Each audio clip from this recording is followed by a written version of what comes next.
¿Cómo están, chicos? Muy buenos días a todos. Bienvenidos, ¿cómo están? Espero que estén súper bien.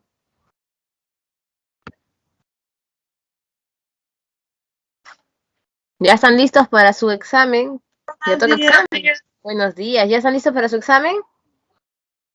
Ya viene, ¿no? Ya viene el examen, ya. Viene hasta la semana 9. Ya hemos practicado todos los conceptos, todo lo que necesitan. Justo les van a tomar pues un bloque de varios nombres, ¿no? Todos los temas que hemos visto en la semana 9 tienen varias denominaciones, varios subtítulos, ahí repasar. Y en el caso de cívica sí está un poquito más fácil. Ahora, el día de hoy empezamos pues la segunda parte ya de lo que hemos desarrollado. El segundo tema de biosfera o biodiversidad que corresponde a la problemática y solución, porque la semana anterior vimos biomas, y en el caso de cívica empezamos un nuevo bloque que se va a extender hasta la última clase, que es el de Estado peruano. Para comenzar nuestra dinámica del día de hoy, veremos un pequeño resumen del desarrollo sostenible. ¿Por qué? Porque nuestro tema de hoy se llama biodiversidad y desarrollo sostenible. Y la clase anterior era bioma y desarrollo sostenible. Entonces estamos ahí una unión. Vimos la definición, ¿se acuerda? Entonces, para afianzar nuestra definición, vamos pues a ver ese pequeño video que complementa lo aprendido.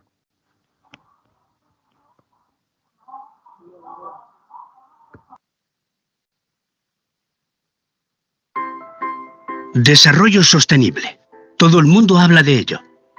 Pero, ¿qué significan exactamente estas dos palabras? Dediquemos 2 minutos a ver en qué consiste el desarrollo sostenible.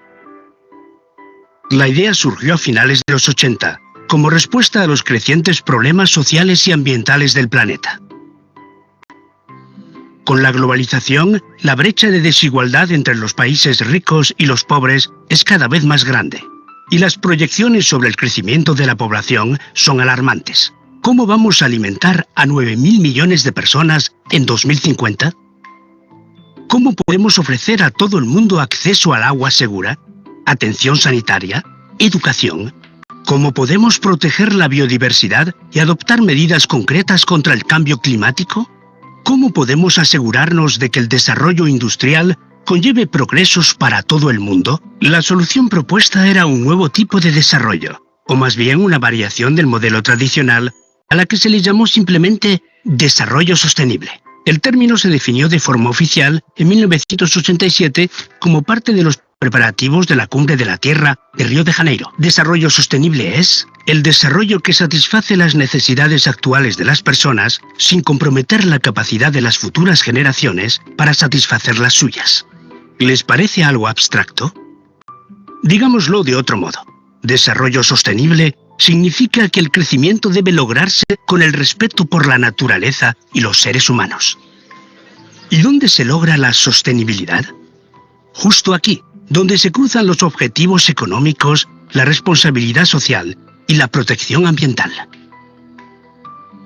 Quizás se pregunte si una compañía puede ser capaz de combinar respeto ambiental, igualdad social y éxito comercial. Pues la respuesta es sí.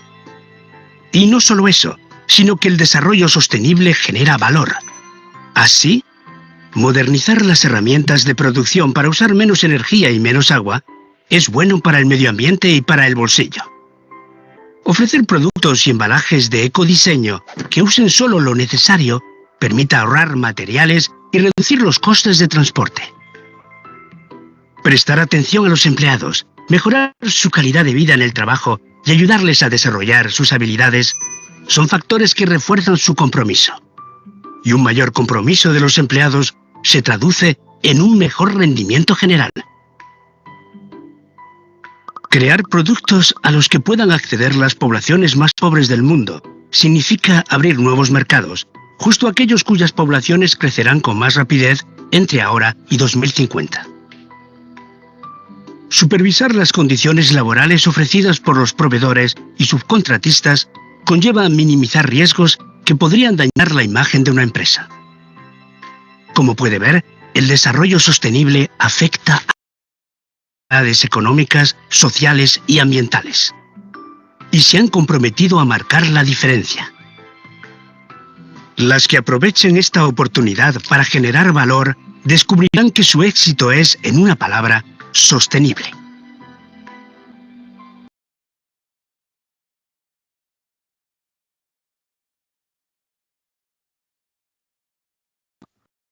Muy bien, chicos. Con ese video iniciamos nuestra clase de hoy, que es justo nuestro último tema de la semana anterior, con el que unimos lo que vamos a desarrollar hoy día.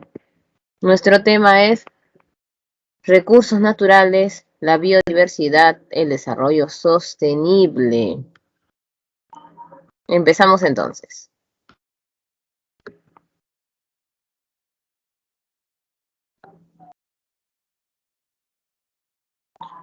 Ya vimos cómo se distribuyen los recursos, ya vimos qué es el desarrollo sostenible, pero ahora viene un problema. ¿Cómo cuidamos nosotros los recursos? Usualmente hay todo un factor de depredación de los recursos naturales por los cuales estamos en escasez de diferentes elementos en la naturaleza. ¿Qué es un recurso natural? Un recurso natural es aquel que proviene de la naturaleza sin intervención de nosotros. Es decir, nosotros no colocamos el oro en un yacimiento, nosotros no hemos creado una vaca, nosotros no hemos inventado diferentes plantas de consumo. El hombre lo que hizo fue encontrar elementos de la naturaleza y perfeccionarlos. Y no solo perfeccionarlos, sino que ha podido generar nuevas especies ya de las existentes. Pero así como ha mejorado muchos temas en los recursos naturales, empezó también un proceso de depredación, ¿no? De comer o de utilizar más de lo que la naturaleza podía renovar. ¿Cuáles son sus componentes o beneficios de estos recursos naturales? Permiten la satisfacción de nuestras necesidades. Nosotros, como seres humanos, tenemos ciertos derechos, los derechos fundamentales, pero a su vez también tenemos derechos básicos que pertenecen a la vida de calidad. Esto es la satisfacción de nuestras necesidades. Los animales, las plantas también tienen sus propias necesidades, tienen alimento, consumen agua. En el caso del ser humano es que rompió el límite de lo que es el consumo de los recursos naturales común y lo que nosotros conocemos como ya la depredación. Consumimos más de lo que necesitamos y es allí el problema. Los recursos naturales no solo han permitido que la sociedad marche bien o se mantenga con vida, sino que además ha generado riquezas para la población. Como ustedes saben, los recursos naturales se traducen en dinero. Y este dinero permite el desarrollo de una sociedad. Eso es lo que nosotros también conocemos como recurso natural. Y no solo ello, sino que este desarrollo permite además que la sociedad pueda incluso crecer un poco más. Pero hay algunos problemas con estos recursos naturales. El primer problema es la ciencia y la tecnología, ¿no? La ciencia no es mala, al contrario, incluso dentro de los conceptos que vimos la semana anterior, el desarrollo sostenido se basaba en usar la ciencia para mantener los recursos. Pero a veces la ciencia, para hacer sus pruebas, comienza a utilizar los recursos desmedidamente. Y hay allí un problema. El crecimiento de la población, ¿no? Si yo tengo 10 millones de habitantes en un país y mi país produce una cierta cantidad de recursos, si ahora yo tengo 30 millones, 40 millones y tengo los mismos tipos de producto, estos van a escasear, porque no hemos hecho una política en la cual generamos recursos nosotros. Por ejemplo, talas un árbol y siembras otro, ¿no? Es una política de cuidado, eso se ha perdido. Y lo otro es que existen recursos que se pierden sin consumirlos, simplemente porque el hombre quiere espacio. Ah, no, este árbol no me ayuda, tengo que sacarlo, notarlo, y al final no lo utilizo para nada, simplemente quería despejar el espacio. Esos recursos se pierden por el deterioro del hombre del mismo medio en el que se encuentra. Ahora, vamos a continuar con otros conceptos importantes sobre los recursos naturales.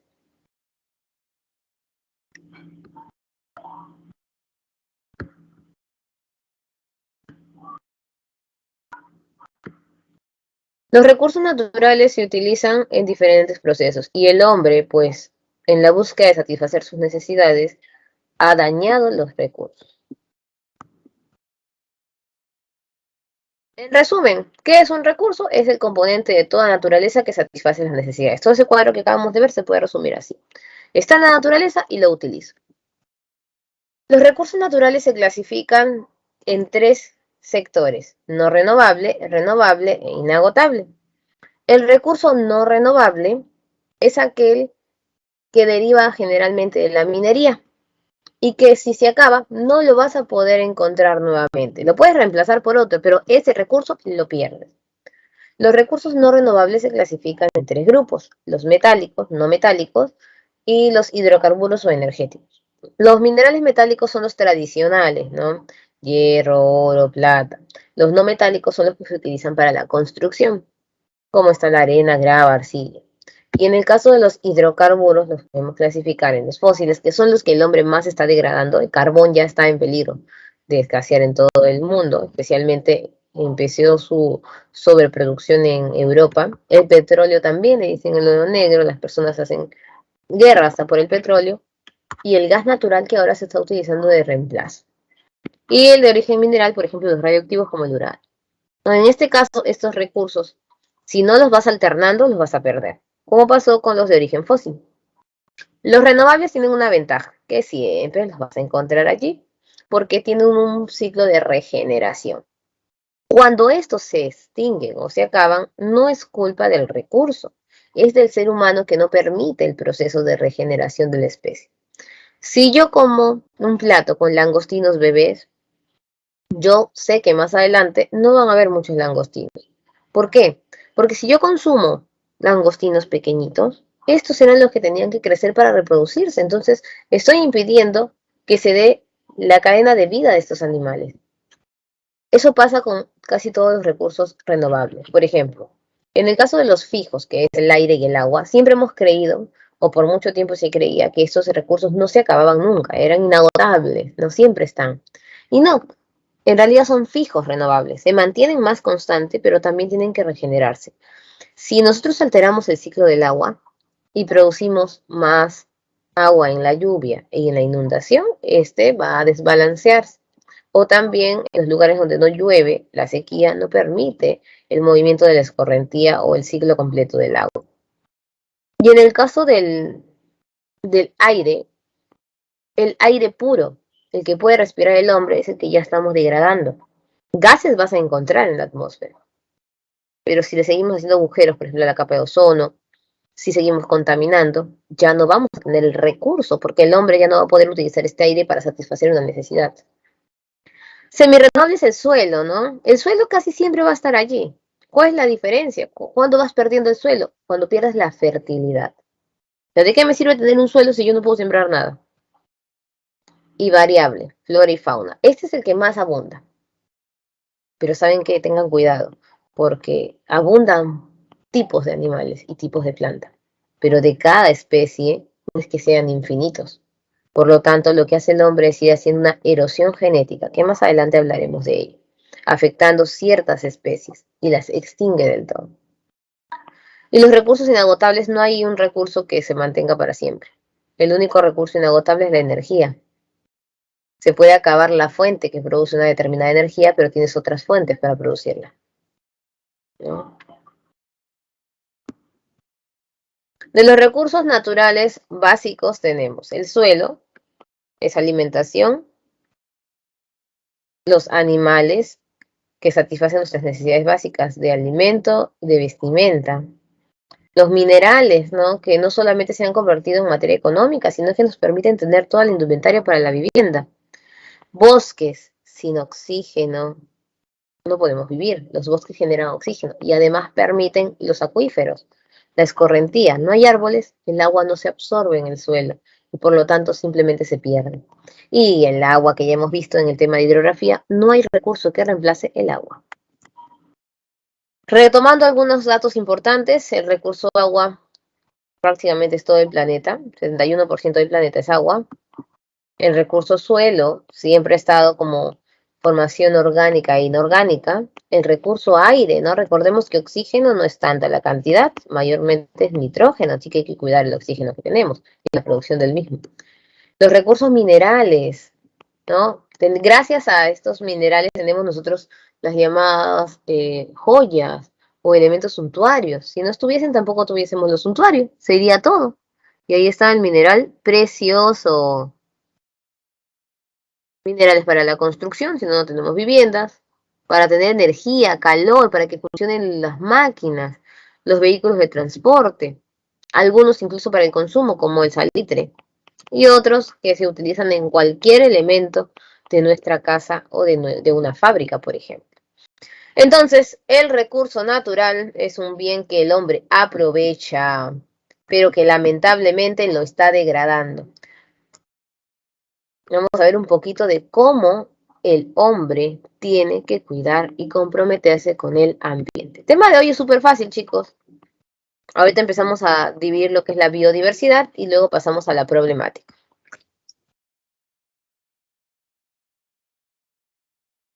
Ahí les voy a mostrar.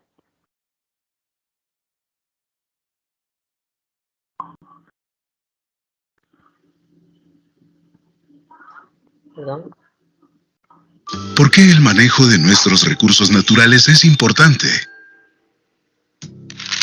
Agua, tierra, suelos, alimentos, aire, minerales y metales. Nuestra civilización entera depende de ellos para sobrevivir. Además, el crecimiento de la población, que aumentará de 7.000 a 9.000 millones de personas en el año 2050, significa un aumento en la demanda que está provocando el agotamiento de estos recursos vitales, por lo que existe una gran probabilidad de escasez en los próximos años. Si las prácticas actuales continúan, la escasez y contaminación del agua, la desertificación, la contaminación del aire, la pérdida de la biodiversidad y la degradación de los suelos serán aún más severos en los años venideros. Estos hechos, con el tiempo, tendrán un impacto en la salud humana. Encontrar un balance no es sencillo. Los bosques, por ejemplo, albergan el 77% de las aves en peligro de extinción. El comercio de la madera y otros productos forestales producen alrededor de 330.000 millones de dólares estadounidenses al año. El ecoturismo genera 77.000 millones de dólares estadounidenses anuales. 60 millones de aborígenes dependen de estos bosques, que al mismo tiempo contribuyen a la subsistencia de 1.6 mil millones de personas en todo el mundo. Juan y Ana pueden ver el impacto que el uso de los recursos naturales tiene en su entorno. Les preocupa lo que pueda suceder con sus comunidades cuando estos recursos se agoten y lo que podría ocurrir en el mundo en un futuro próximo si las prácticas actuales continúan. Puede ver cómo el mal uso y el mal manejo de los recursos naturales está afectando el medio ambiente, alterando los ecosistemas y teniendo un gran impacto en la biodiversidad. Por lo tanto, entienden la necesidad de un cambio urgente y la importancia de grupos como el Panel Internacional de Recursos, el PIR, auspiciado por el Programa de las Naciones Unidas para el Medio Ambiente. Está conformado por reconocidos científicos que estudian las tendencias del uso de los recursos naturales a nivel global, su impacto socioeconómico y ambiental, y las oportunidades existentes para lograr un futuro más sustentable. Su propósito es tratar de responder las preguntas más críticas e importantes a nivel mundial en el tema de los recursos naturales, con la finalidad de proponer soluciones prácticas para los gobiernos, la industria y la sociedad. Debido a que el uso actual de recursos naturales supera la capacidad de provisión y restauración de nuestro planeta, el panel tiene como objetivo reducir el exceso de consumo, la producción nociva, los desechos y el daño ecológico para lograr un futuro más próspero y sustentable.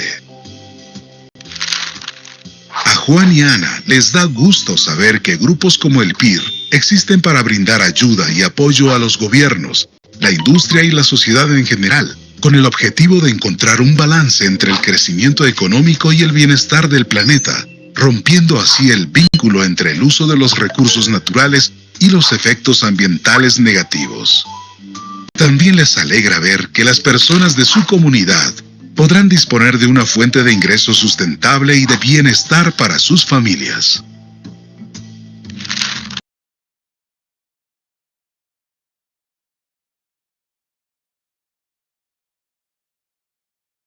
Muy bien, chicos, hemos visto entonces cómo las diversas organizaciones pues trabajan para el cuidado de los recursos naturales. Pero ¿por qué nosotros como país debemos trabajar de manera conjunta en este cuidado? Es muy fácil. Así como existen países de mayor diversidad cultural, justo también está el Perú allí, existen países que tienen mayor biodiversidad en el caso de los recursos naturales. El Perú también es un país que tiene una mayor biodiversidad. Gracias a su diversidad de climas, tenemos parte de cordillera, parte de Amazonía, zona marítima, con gran cantidad de recursos marítimos además. Por lo tanto, nuestra ubicación en zona tropical, más otros factores modificadores, convierten al Perú en uno de los países más importantes en la conserva de recursos naturales para el mundo. Pero esto no solamente es algo de lo cual nos podemos enorgullecer, sino que es un compromiso mayor, porque debemos cuidar los recursos para que el planeta mantenga estos recursos. Imagínate, ¿no? Nosotros no los cuidamos y se extinguen especies únicas del planeta. Así que los retos ambientales son grandes, que parte desde trabajar en conjunto con el gobierno, tanto central, regional y local, de ver el tema de las viviendas verdes, como ahora viviendas sostenibles, como le llaman, el uso de energía sostenible, el cuidado ambiental y de recursos, tratar de ver nuevas formas que alternen ciertos productos para no sobreutilizar uno. Eso no significa que dejemos de consumir recursos, pero todo de manera adecuada. Por eso existen las áreas naturales de protección, que veremos de aquí a 2 semanas. ¿Cuál es la problemática? Mira esta frase bonita que nos menciona Galeano. Muy recientemente nos hemos enterado de que la naturaleza se cansa, como nosotros sus hijos, y hemos sabido que como nosotros puede morir asesinada. En otras palabras, nadie se puso a pensar que la naturaleza en algún momento se podía extinguir o que el planeta se podía dañar. El hombre creía que todo lo que tenía era eterno, y en realidad lo era, pero no se dio cuenta que ni siquiera le daba respiro. Algo así como que tú tienes una computadora en casa, no ahora en temas virtuales, y tu computadora no descansa. Todo el día la estás utilizando. Y se puede incluso malograr más rápido que si hubiese sido otro contexto, que la utilizarías solo para hacer trabajos y pues irías a diferentes lugares a recibir clases, por ejemplo. Pero es importante en el Perú, ¿por qué? Porque nosotros somos un país de biodiversidad. ¿Qué es la biodiversidad? La diversidad de elementos, la diversidad de recursos. Tenemos de todo un poco. Primero debemos entender que la biodiversidad tiene 3 niveles. El nivel ecosistémico, el nivel especial y el nivel genético. En el caso del nivel ecosistémico, aquí también es diverso, ¿no? Encontramos, según Javier Pulgar Vidal, 8 pisos altitudinales, según Antonio Brac, que es más que todo ecológico, 11 ecorregiones, y de todos los tipos de clima que existen en el mundo, casi todos se encuentran en nuestro planeta. Ese es ecosistémico. Tenemos diversidad de paisajes, incluso por sentido de biomas, nos correspondería a nosotros los biomas tropicales, ¿no? Que corresponden a bosque tropical, sabana, desierto. Sin embargo, gracias a los procesos de altitud, aparecen zonas similares a los biomas templados. En la sierra tenemos valles interandinos que parecen pues pradera, encontramos algunos arbolitos de zona templada aquí en nuestro país por las bajas temperaturas de los Andes. Especial, tenemos diversidad de productos en flores, en tubérculos, en animales y genético. Cada especie tiene su diferente tipo. Pregunta para ustedes que todos lo saben, chicos. ¿Cuántos tipos de papa existen en nuestro país? A ver, ¿quién da un número? Aproximadamente. ¿Cuántos creen? ¿100 papas? ¿200 papas? ¿Cuántos tipos de papa crees que hay en el Perú?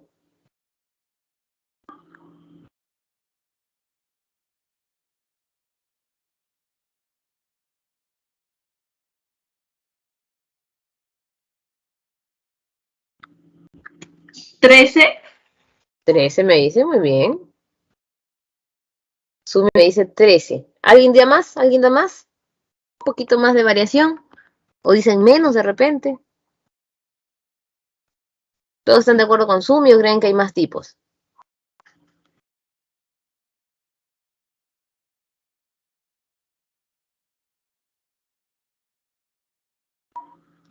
Les cuento que el Perú tiene más de 3.500 tipos de papa. Imagínense. Ahora, en las especies más generales, pues encontramos menos, ¿no? Porque estas se van a diversificar.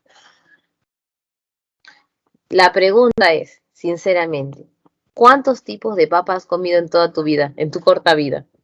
¿Habrás llegado a 10 tipos de papa? Solo 2. Papa blanca y Dos. amarilla. Los principales, dicen, ¿no? Los clásicos que utilizan en casa. Todos conocemos papa blanca, papa amarilla. Por ahí escuchas de repente algunos otros nombres, ¿no? La papa yungay, la papa tomasa. Tenemos también las papas de cóctel, las chiquititas. Pero imagínate, creo que ninguno de nosotros hemos llegado a consumir 3.500 tipos de papa. De cebollas también, todo el mundo piensa en dos tipos de cebolla. La cebolla rosadita o moradita, como le dicen, y la blanca. Pero cuando vamos a Arequipa existen infinidad de tipos de cebolla. Todo eso está en nuestro país. Y de maíz también, miren, vamos a ver aquí, bueno, quizá lo que se está explicando un poquito, por qué se cuida, porque obviamente todos los niveles son importantes para mantener la biodiversidad. Pero si hablamos un poco de esta diversidad genética en el Perú, encontramos, mira, papas y ajíes, 36 especies de ajíes, se falta todavía su genética, su diversidad de esta especie. 650 especies de frutas, 787 plantas alimenticias, desde lo que es el perejil, culantro, todo lo que utilizas. 150 especies silvestres de papas, especies. Obviamente falta todavía la parte genética. Ustedes saben que de una misma especie hay variaciones, colores, tipos, tamaños. 15 especies de tomates, 4.400 especies en general de plantas nativas, de las cuales 700 son medicinales, 1.300 ornamentales, o sea, 1.300 tipos de flores solamente para admirar su belleza, ¿no? Ahí encontramos diferentes tipos. ¿Y quiénes se encargan del cuidado de los recursos? No solamente el Estado, sino nosotros también. Nosotros somos el soporte y el cuidado de cada elemento de nuestra naturaleza. La ciudad cobra un papel importante porque la ciudad es la que consume los recursos. Lo primero que debemos hacer, dice, es conocer, ¿no? A veces si tú no conoces, no lo cuidas. Entonces, de las especies descritas, mira, ¿cuántas especies nos faltan por conocer? El verde claro es lo que nos falta por conocer. El verde oscuro es lo que conocemos. Mira cuántas especies de insectos faltaría reconocer en el mundo, de plantas, de arácnidos, de hongos, etc. Más conocemos las especies grandes. Y este es el hotspot. Aquí se le dice hotspot de la biodiversidad, los puntos donde existe mayor diversidad. Nosotros estamos ubicados en hotspots, ¿no? De las zonas andinas y también de la parte amazónica. Casi todo nuestro planeta en realidad es de biodiversidad, pero más marcado encontramos en esta parte andina. ¿Y qué tenemos que hacer? Cuidar. ¿Cómo cuidamos? Sencillo. Trabajar de manera conjunta este triángulo. ¿Por qué forestal, profesora? Porque dice que toda la cadena de cuidado de recursos empieza por las plantas. Con estas plantas cuidamos animales y con los animales nos cuidamos a nosotros también. Debemos producir, es decir, debemos usar, debemos guardar una parte sin usar, que es la conservación, y lo que usamos debemos restaurar. Eso es lo que falta. Nosotros usamos, pero no restauramos. Esta conservación es una conservación global, ahí van a haber diferentes enfoques para la conservación, ¿no? Trabajamos todos de manera conjunta, autoridades, las personas, y mira, aquí están algunas estrategias para conservar la biodiversidad forestal. Mantener conectividad, de conocimiento entre las personas que estamos allí, los colonos también que llegan. Mantener la diversidad del paisaje, es decir, no consumir un solo producto, ni cuidar un solo producto, sino un poco de todo. Y con eso también proteger los ecosistemas acuáticos, que es de donde recibe el agua los bosques, ¿no? Se conserva y se produce al mismo tiempo. Ahora, ¿quién es el encargado en el Perú de hacer el cuidado de toda la superficie boscosa y de los animales exóticos? El CERFOR, la Autoridad Nacional Forestal y de Fauna Silvestre. Esta autoridad, este Servicio Nacional Forestal y de Fauna Silvestre, es el encargado de cuidar todo en nuestro país, para que vean lo importante que es este sistema. Nosotros desde las ciudades también tenemos que cuidar. ¿Por qué? Porque la contaminación está jugando en contra de los espacios que debemos proteger. Antes de pasar ya a la problemática actual que tenemos, vamos a ver un poquito de la biodiversidad en el Perú. ¿Qué tiene en el Perú? Todos dicen, no, profesora, ¿cuáles son los recursos? Quisiese saber más. Ahorita lo vas a ver. ¿Cómo es nuestra biodiversidad?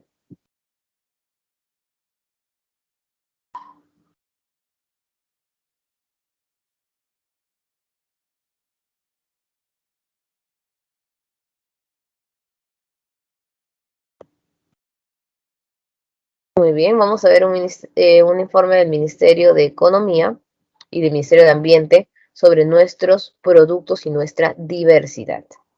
Con eso cerramos la parte introductoria. Estamos en la introducción todavía de todo lo que es el concepto de biodiversidad para pasar ya a los problemas, que es lo que tienen más en su separata.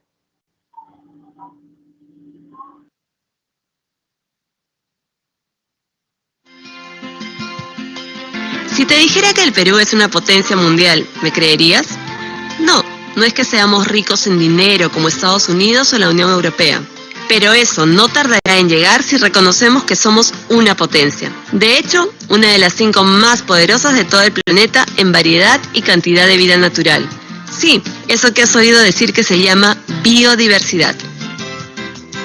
De los casi 30.000 millones de dólares que el Perú registrará este año por concepto de exportación, más de la mitad son fruto de productos derivados de la biodiversidad. Somos el primer país productor de harina de pescado gracias a la abundancia de anchoveta de nuestro mar.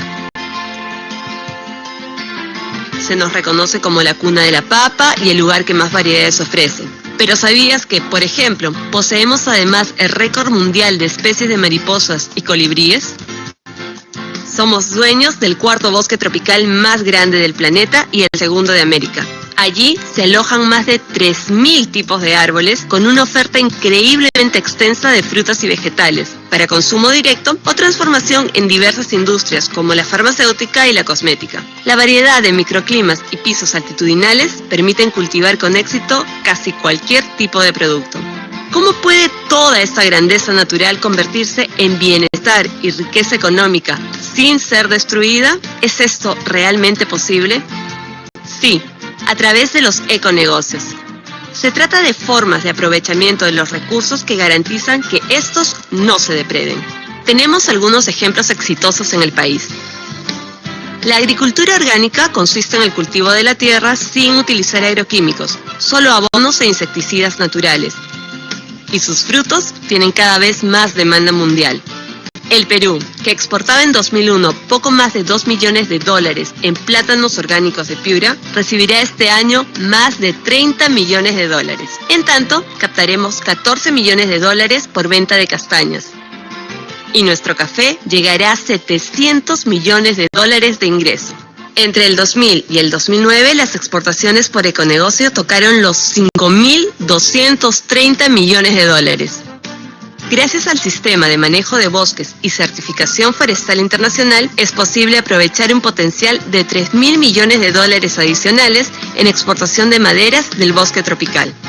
Nuestro país tiene 18 millones de hectáreas degradadas que pueden ser reforestadas por especies comerciales. Aprovechar este econegocio podría significar otros 3.000 millones de dólares al año para el Perú.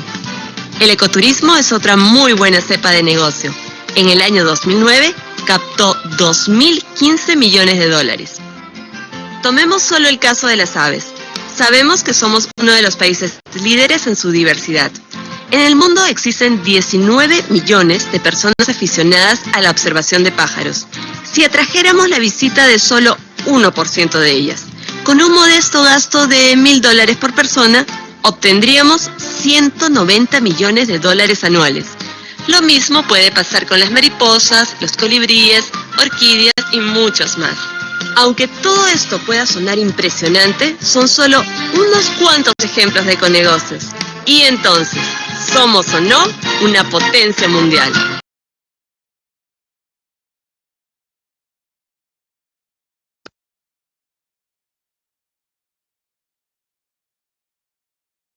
Muy bien, chicos. Y con eso, pues, cerramos todo este bloque de introducción de nuestros recursos naturales. Como te debes haber percatado, estamos en un proceso de desarrollo de trabajo para cuidar, ¿qué cosa? Para cuidar nuestros recursos, ¿no? Todavía falta un poquito más para poderlo mejorar. Ahora sí, vamos con la problemática. Pero ¿cuáles son los problemas en los recursos? Porque la biodiversidad es lo que queremos mantener. Sin embargo, nos falta todavía. En el mundo, nuestros recursos enfrentan un proceso de depredación, que es el uso excesivo de los recursos a causa de la población o las tecnologías. ¿Y qué es lo peor? Que esta depredación no viene acompañada de una regeneración. Si usásemos bastante, pero al menos sembrásemos o cuidásemos lo que queda de productos, podríamos tener una solución inmediata. Pero no, depredamos, depredamos, depredamos y no hacemos el cambio. Algunas manifestaciones de la depredación. Generalmente nosotros depredamos deforestando. Una de las principales actividades que el hombre realiza es la tala indiscriminada, la quema de cobertura vegetal, lo que termina inclusive provocando incendios forestales antropogénicos, y los temas de la contaminación. Ya hemos visto cuando desarrollamos el cambio climático, lo que es la contaminación del aire, ¿se acuerdan? Pero hoy hablaremos de la contaminación del mar y de la contaminación del suelo. Miren la imagen. ¿Cuánta basura encontramos en estas playas? Y así están los niños. Y sin irnos muy lejos, habíamos mencionado que aquí en el río Coata, ¿se acuerdan? También cerca al lago Titicaca, que el mismo lago se encontraba altamente contaminado. Vamos a empezar con el primer problema, la deforestación. La deforestación es la tala indiscriminada. Talamos y no lo recuperamos. Algunas actividades de la tala se dan por la agricultura migratoria, que es cuando yo me quiero movilizar de un lugar a otro porque quiero forzar a hacer agricultura donde no se puede, porque hay superficie boscosa, entonces talo, me muevo. Y en este proceso de moverme de un lugar a otro, dejo sin árboles esta zona que estoy utilizando para agricultura. La minería ilegal del oro. El oro, o sea, obtener oro es súper complicado, porque no solo tenemos que talar árboles o se contamina parte de la zona por la minería, sino que incluso para obtener oro desperdiciamos diferentes recursos y lanzamos hacia el ambiente otros recursos contaminantes, como es el mercurio. Ustedes saben que para obtener oro, el doble se utiliza de mercurio. Luego tenemos la tala ilegal. ¿Talan para qué? Para entre los árboles sembrar coca, por ejemplo, para el tema del narcotráfico, porque la coca tampoco es que esté prohibida en general. Tenemos la tala para combustible, utilizamos los arbolitos como leña. La tala comercial ilegal también, que al final se talan en dos lugares para que sea ilegal. En áreas naturales protegidas, es decir, donde no está permitido, o talan y nunca vuelven a sembrar arbolitos. E incluso para construir, ¿no? En el caso del Perú, tú no vas a notar mucho este problema, porque nuestra selva no está tan habitada, pero en los otros países que tienen Amazonía es común talar para hacer obras hidráulicas. Antes se creía que para cuidar los árboles, si tú talabas un árbol, sembrabas uno, ¿no? Siembra un árbol cada que talas. Luego pasó a 2, luego a 3. Dice que en la actualidad tienes que sembrar aproximadamente 10 plantitas. ¿Por qué? Porque como el suelo está dañado, posiblemente no lleguen a crecer los 10 arbolitos. Y esto generaría una repercusión. Medidas para el desarrollo sostenible. ¿Qué podemos hacer para revertir esta problemática? Reforestar las áreas deforestadas. Reforestar es volver a sembrar. Forestar es diferente. Forestar significa sembrar árboles donde nunca había. Tienes que reforestar y forestar. Reforestar las áreas dañadas y sembrar arbolitos para cuidar otras áreas. Utilizar métodos menos agresivos para la tala y también para el tema de la agricultura que termina dañando el suelo. No sobreutilizar recursos. Por ejemplo, mucha madera que no se utiliza se termina quemando y al final por gusto se talaron los árboles. Consumir productos sustentables de ayuda.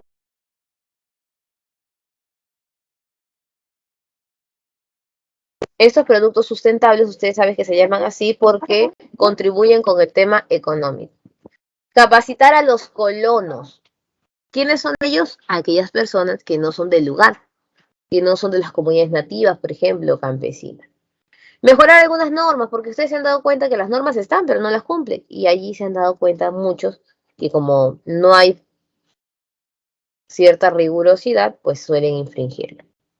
Les cuento que en nuestro país se está tomando la política de sembrar eucalipto y pinos. Por ejemplo, Cajamarca lo han llenado de eucalipto y pino, que son dos productos que vuelven a generar fertilidad al suelo.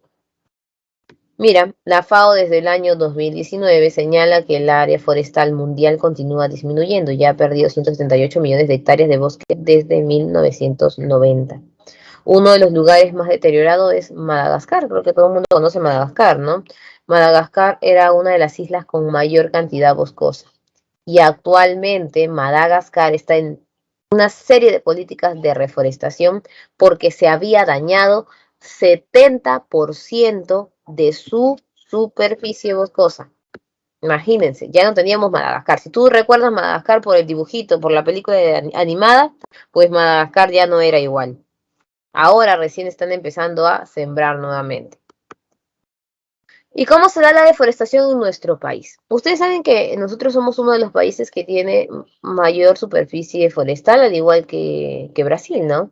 Porque estamos en la Amazonía, en la zona más fértil de la Amazonía. En el Perú existen más de 7 tipos de bosques. Tenemos bosques tropicales húmedos, tenemos bosques secos, tenemos bosques tropicales cálidos, y así vamos a encontrar diversidad de productos. Por ejemplo, inclusive tenemos los bosques enanos, los bosques montanos. Pero ¿qué pasa?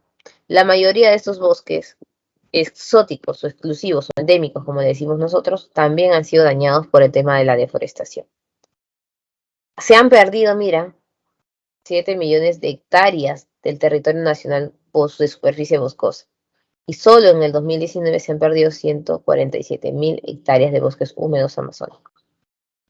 No solo en nuestro país, y toda la Amazonía se ve afectada por diferentes faltas de cuidado o políticas no dirigidas de las autoridades o países que se encuentran en la Amazonía.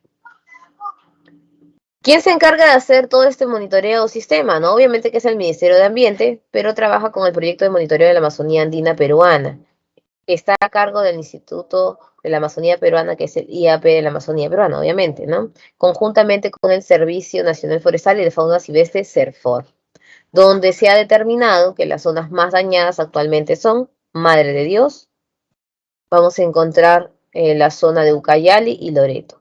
¿Qué significa?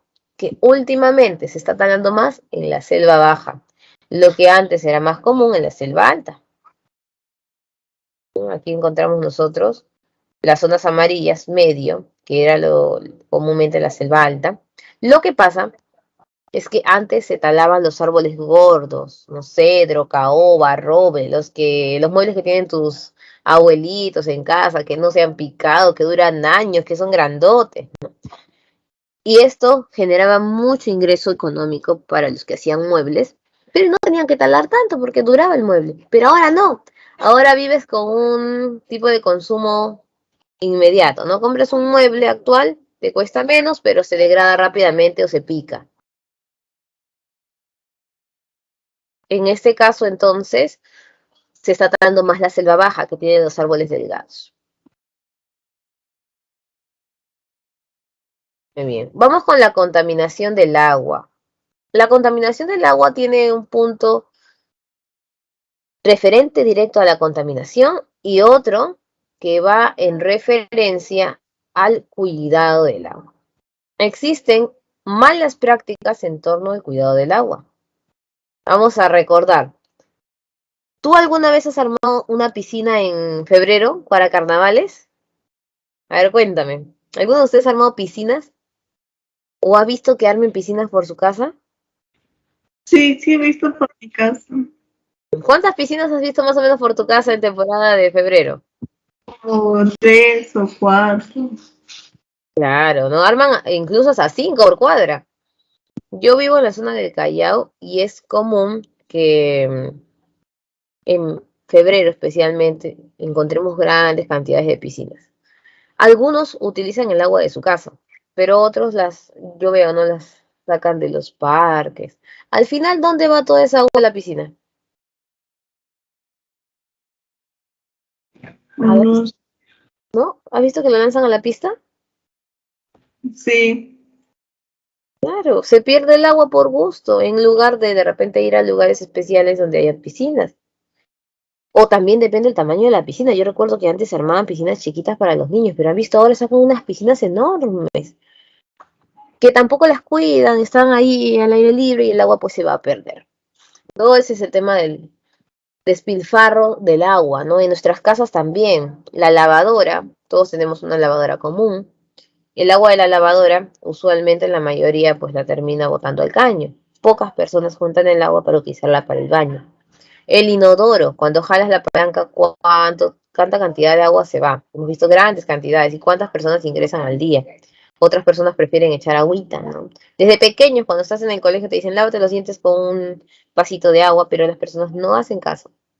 Entonces, allí vemos el gasto de agua en el hogar y también hay el gasto de agua pues en las fábricas. Por otro lado, nos vamos a dar cuenta que también hay una falta de cuidado para el tema de los desagües. En los mercados, las personas utilizan el desagüe como depósito de basura. Abren las tapas y tiran todo, ¿no? Y esos desagües se supone que son tratados para tratar de mantener agua para el riego y todo ello. Y nosotros no tenemos un cuidado.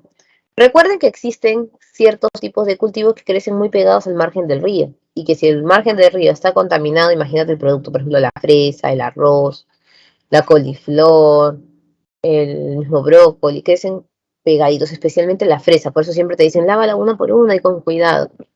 ¿Por qué? Porque puede tener agentes contaminantes.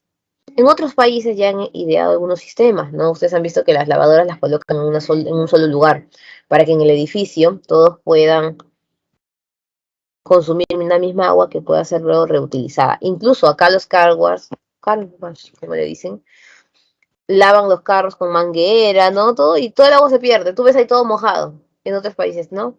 El agua es tomada de un proceso de reutilización. El agua con la que lava pasa nuevamente a lavarse o descontaminarse y vuelve nuevamente a utilizarse. Hasta que ya se den cuenta que el agua de verdad no puede ser tratada en otra oportunidad.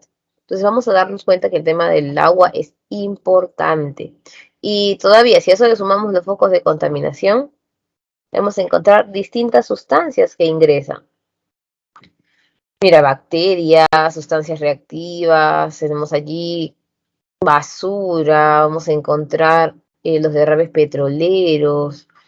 Todo eso lo terminamos consumiendo. Profesora, pero por ejemplo la tarjeta se encarga del cuidado, tratamiento de la planta de agua y todo queda bien. No, el tema usualmente con la contaminación se da más que todo para las personas que consumen el agua directa del río, como muchos animales que mueren, o nosotros que consumimos a esos animales. Personas que lavan allí en el río y utilizan detergente, lejía, todo para el río. Al final ellos mismos consumen el agua. Imagínate las comunidades nativas o campesinas que se abastecen directamente de lagos, de lagunas o de los ríos. Es el tema de la contaminación, hay que tomarla con mucho cuidado. Consecuencias de la contaminación del agua. Mira, ¿qué produce? Diarrea, el cólera, hepatitis, gastroenteritis, parasitosis, vómitos, problemas en la piel. Yo les contaba que en Juliaca, los niños que estaban consumiendo el agua contaminada del río estaban apareciendo con un montón de hongos en la piel, ¿no? Cada vez que uno se siente mal, a veces dice, no, de repente es el alimento. Y si ha sido el agua, hay personas que no hierven bien el agua, consumen agua del caño. Ustedes saben que la tarjeta del agua sale limpia, pero después por todas las tuberías que pasan. Mueren muchas personas por esas enfermedades que se generan. Mueren animales y plantas también. Y la producción pesquera es menor porque los animales están contaminados. Recuerdo que el perico por un tiempo y algunos animalitos que venían de la zona asiática tenían unos gusanitos aquí en la cabecita. Y es porque efectivamente el agua de esta zona, del Océano Índico, se contaminaba por el tema comercial. ¿Qué podemos hacer? Tratar de disminuir los contaminantes y que no vayan directo al agua. Por ejemplo, las fábricas deberían tratar primero el agua que utilizan las fábricas, quitarle los contaminantes y luego enviarlos hacia el río. Ya tratado, porque si no, estamos malogrando toda la fuente de agua para toda la sociedad. Y reciclar, ¿no? Recoger los contaminantes o tratar de limpiar el río, los lagos y lagunas, inclusive el mar que también está con basura. La contaminación del suelo. La contaminación del suelo se da de la mano con la contaminación del agua y la contaminación del aire. Es decir, todos los contaminantes llegan allí a diferentes zonas y terminan siendo absorbidos por el suelo. El agua contaminada es absorbida por el suelo en el acuífero, el aire cuando utilizamos otros los pesticidas también las partículas caen al suelo y lo peor es que el suelo ya no nos va a servir porque es un suelo contaminado, un suelo que si tú siembras plantitas, las plantitas también nacen enfermas o con contaminación. ¿Cómo se contamina el suelo? Prácticas agrícolas deficientes, casi siempre la utilización de pesticidas, desechos sólidos, la basura misma que está en el suelo. El derrame de petróleo no solo afecta el agua, sino también el suelo y termina afectando los bosques. Y todo lo concerniente a la minería. Se pierde la productividad del suelo y se genera daños para la salud, obviamente. ¿Qué podemos hacer? Soluciones. Abonos orgánicos, rotación de tierras es importante, moverlas, ¿no? Lo que se conoce también como la tierra de barbecho, se va dejando en descanso una tierra, pero no tenemos que dejarla perder, sino tratarla para nuevamente utilizarla. Y evitar el monocultivo. Tener un solo producto es dañino. Se permite solo el monocultivo, por ejemplo, en el café. El café no puede crecer con otro producto al costadito, porque sería perjudicial para él. Y vamos con la última parte, que es la desertificación. Pero antes de la desertificación, todo esto que acabamos de mencionar termina generando una erosión genética. Y tú dirás, profesora, ¿qué es la erosión genética? Vamos a hacer un ejemplo sencillo. Enlístenme en el chat, a ver chicos, ¿cuáles son los tipos de rinoceronte que conocen?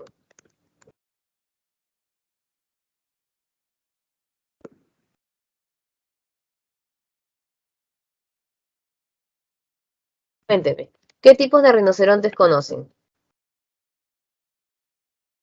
Ahora yo te digo uno, el rinoceronte blanco. ¿Qué otros rinocerontes conocen, chicos? El chat, pueden usar su audio. Negro, muy bien, Sumi. ¿Otro rinoceronte?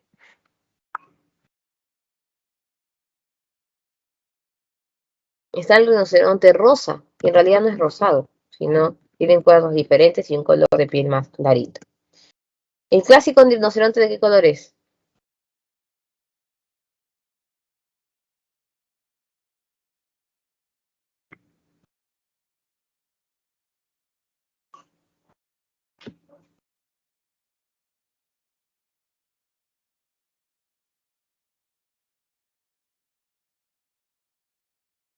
Por ahí está escribiendo Sumi. Yo solo creo que ya tengo en clase a Sumi, me parece. Ahí está, Andrea, el rinoceronte de Java, muy bien. Yo dije, hoy día solo está Sumi, los demás están estudiando allí, están... Está bien que repasen, no se preocupen. El rinoceronte de Java. El rinoceronte gris es el común, ¿no? Y ahí, ¿qué es la erosión genética? Todo lo que hemos hablado, la contaminación, la depredación en general, la deforestación, comienzan a hacer una erosión genética de la especie. Por ejemplo, hemos mencionado 1, 2, 3, 4, 5, ¿no? 5 tipos de rinoceronte. Ya. De estos 5, empezamos a extinguir uno, por el tema del marfil. Por ejemplo, extinguimos el rinoceronte rosa. Ahora quedan 4 especies. Luego, extinguimos el blanco. Luego el negro. Luego el de Java y nos queda solo el gris. Ya, esa es erosión genética. La especie del rinoceronte tenía varias variaciones. Esas variaciones eran genéticas. Ahora nos queda solo uno. ¿Seguimos teniendo rinocerontes? Claro que sí. Pero ya no está la variedad. Por ejemplo, hemos dicho que tenemos 3.500 tipos de papa. Si nosotros comenzamos a no cuidar esos tipos de papa y los extinguimos, nos quedamos sin variación genética. Esa es la erosión genética provocada por toda esta problemática. Y vamos por la última parte, la desertificación.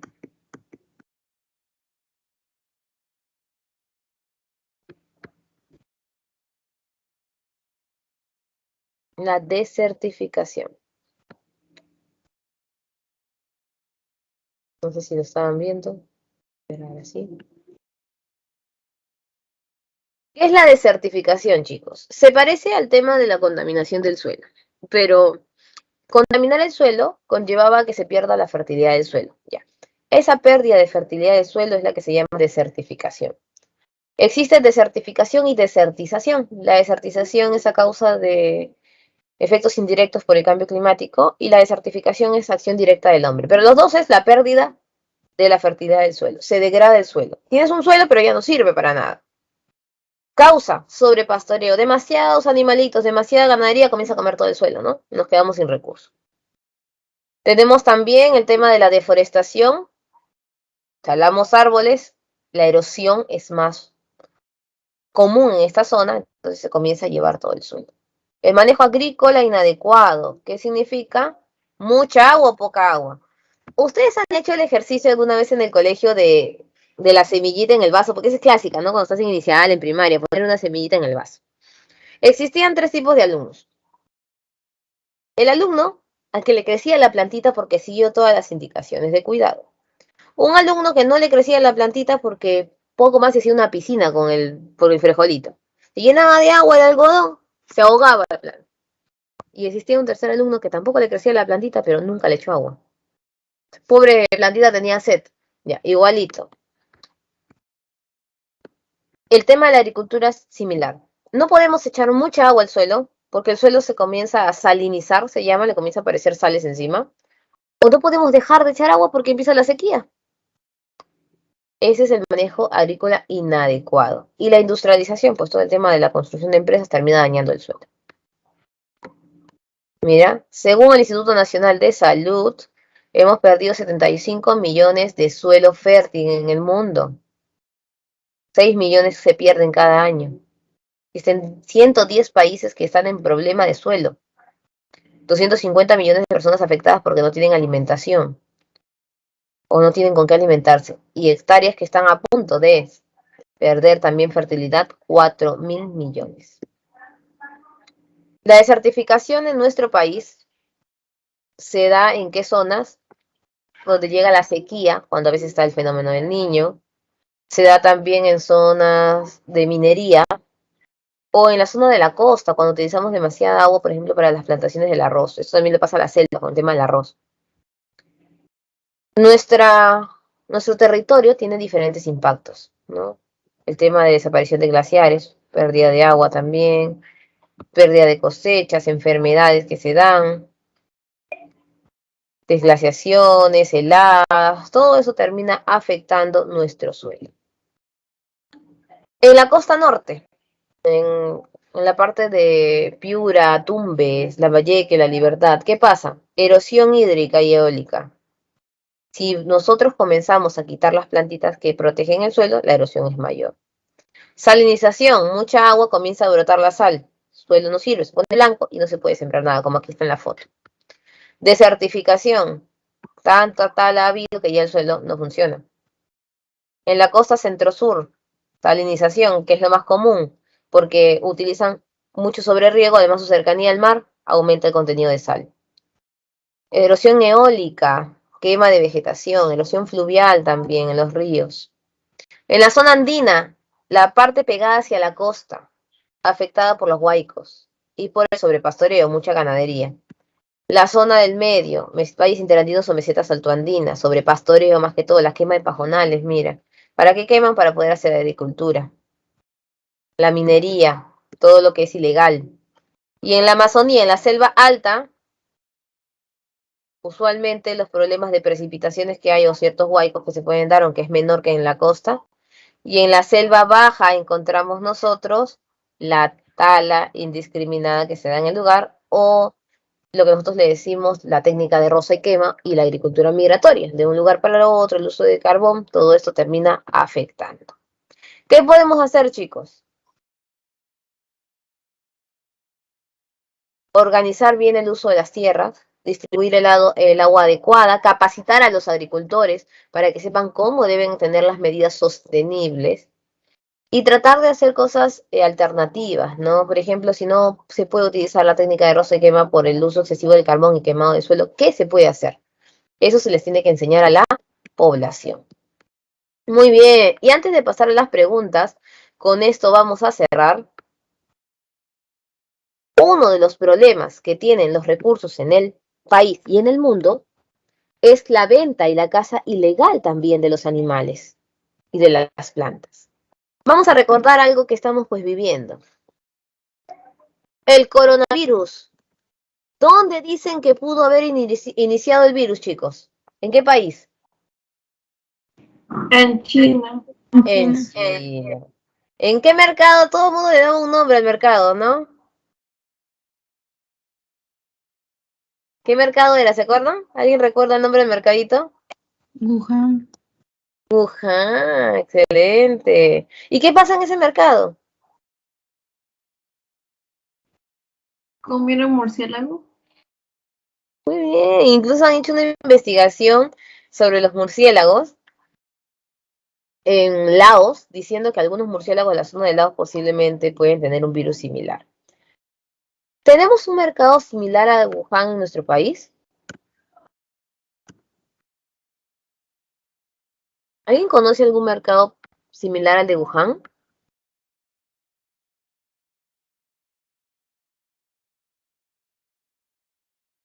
¿Qué opinan ustedes? ¿Habrá o no habrá? Probablemente sí. Hay uno, que es el mercado de Belén. ¿Han escuchado el mercado de Belén? ¿No? Vamos a ver. Cuidado para que se den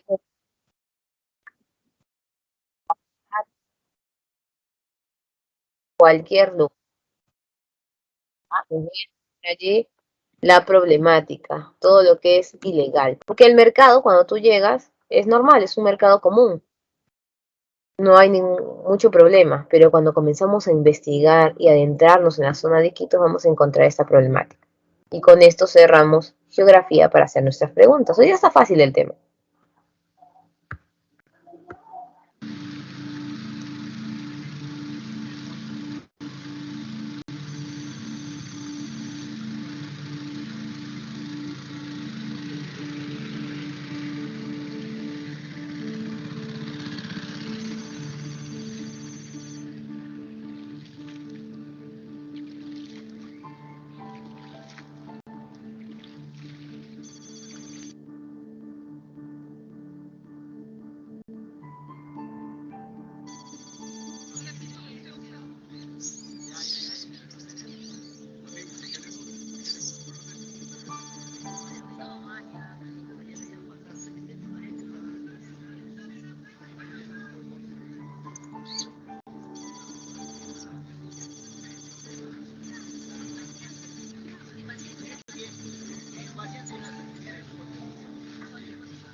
Muy bien, chicos. ¿Qué esperan? No, ¿qué opinan, mejor dicho, de lo que acabamos de ver? ¿Qué opinión les merece el informe que acabamos de mostrar? Por mi parte no sabía de ese mercado, Miss, y la verdad me quedé impresionada porque no pensé que iban a tratar así a los animalitos. Es fuerte las imágenes, son fuertes las imágenes, ¿no? Si tú buscas, por ejemplo, Mercado de Belén en internet, te van a encontrar o te van a mostrar diferentes informes de un mercado común. Pues es un mercado normal, cuando uno ingresa va a ver, pero es al fondo de partes del Mercado de Belén. Les voy a mandar el enlace que justo han visto para que lo tengan, donde se hace esta venta ilegal. Para algunos es común, como pues ustedes pudieron ver, ¿no? Las personas que no tienen dinero, pues aprovechan ese consumo de animales, pero mira a cuánto precio lo venden, ¿no? Esos animales en el mercado exterior. Y es similar a lo que muchos criticaban, ¿no? Cuando empezó el coronavirus, la gente sí decía, sí, que allá comen de todas las cosas, y mira, te das cuenta que en tu país sucede lo mismo. Y por eso es importante tomar una política de cuidado de los recursos naturales. Es básico para que nosotros tomemos conciencia que veamos todos estos documentales para aprender a cuidar nuestro recurso. Y listo, chicos, hemos terminado. ¿Qué tal con la clase de hoy de geografía? ¿Fácil o difícil? ¿Estaba fácil o no? Hoy día sí ha estado sencillo. A otras veces cuando hacemos temas difíciles, ¿no? Aquí este tema de biodiversidad es más que todo de concientizar y diferenciar algunos conceptos. Vamos ahora con las preguntas para hacer cívica.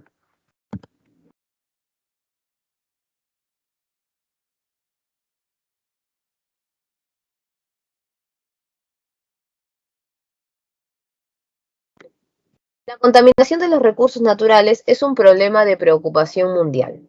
Algunas causas se encuentran asociadas a la forma de explotación realizada por una actividad económica en la cual se utiliza la alta tecnología. Según la afirmación procedente, identifica el valor de verdad de las siguientes alternativas propuestas que contribuyen a la generación del problema de contaminación.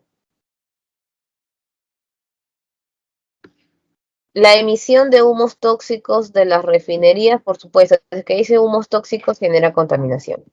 La utilización masiva de energías renovables, la energía renovable es una solución, no puede ser un problema. La excesiva instalación de antenas de retrotransmisión.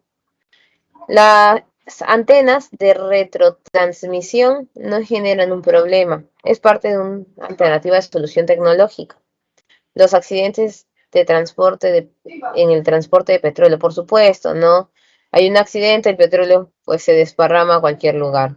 Tenemos ahí entonces la alternativa B de bonito.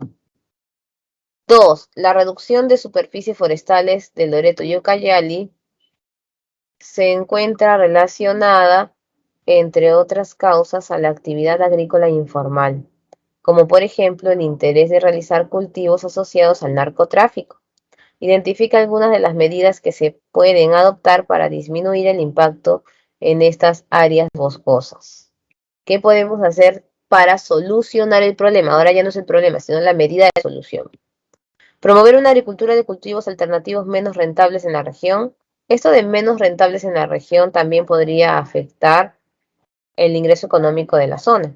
Capacitar a los agricultores informales para legalizar estos cultivos. Si legalizamos los cultivos informales, podría ser incluso un problema mayor porque generarían más demanda. Reemplazar los cultivos que sirven de insumos por otros de exportación rentables en áreas apropiadas. Eso sí es bueno, ¿no? Ayuda a generar ganancias, rotamos recursos y en áreas apropiadas, no ilegales.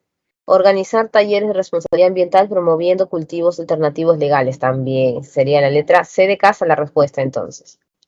La unidad minera Cerro Lindo, ubicada en el distrito de Chavín, provincia de Chincha Ica, utiliza la tecnología de desalinización del agua del mar en su actividad extractiva, prescindiendo de las aguas del río Topará, cual es utilizada por los agricultores.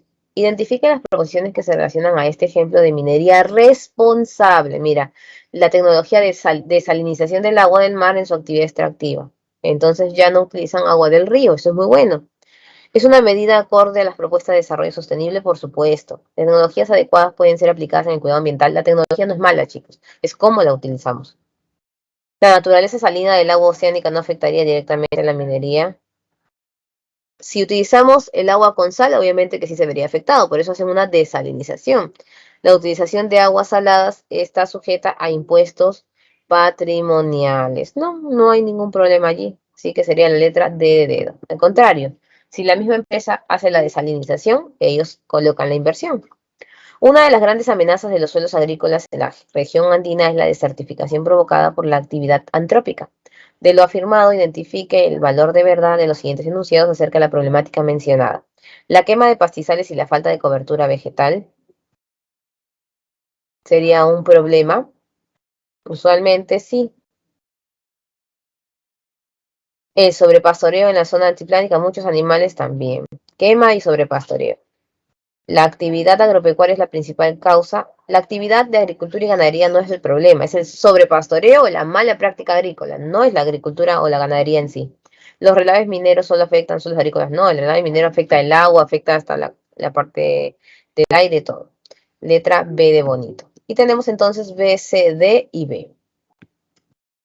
Listo, terminamos con geografía.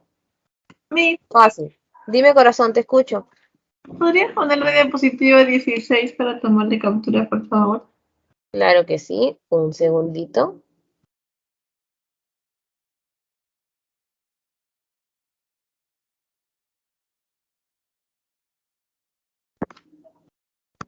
Aquí está. La 16.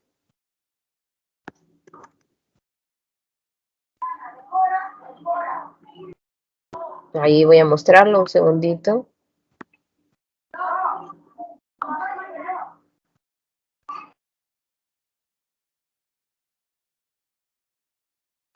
Ok, mil gracias.